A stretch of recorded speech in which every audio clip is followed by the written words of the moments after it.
Saki mahilaw Patsum lui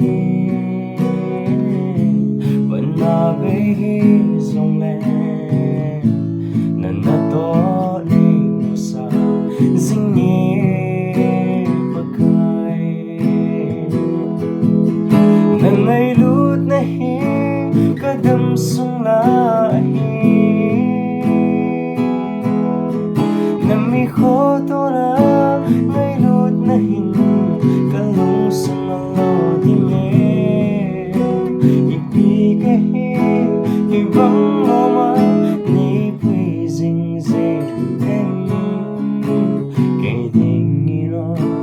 na lu Pwede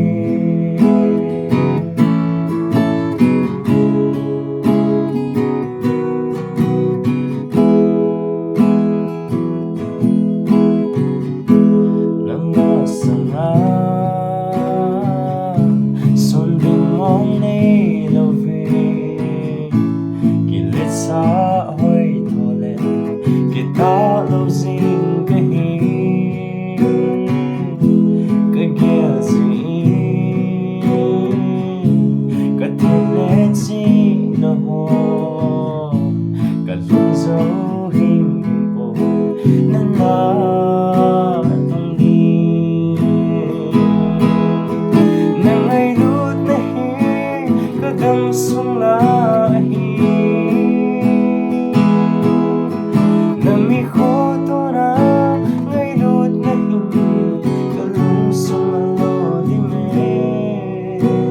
Ipigahin ibang mama Ni puizing zilin Kiningino na lu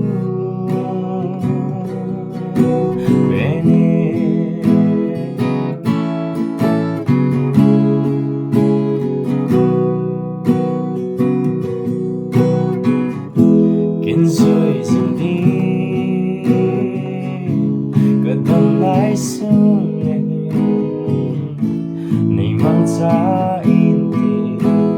Kahang kihani Kaya kunin Kilanghen na to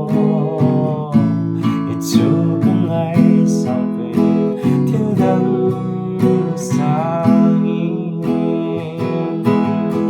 Nangay lut na hi Kadamsong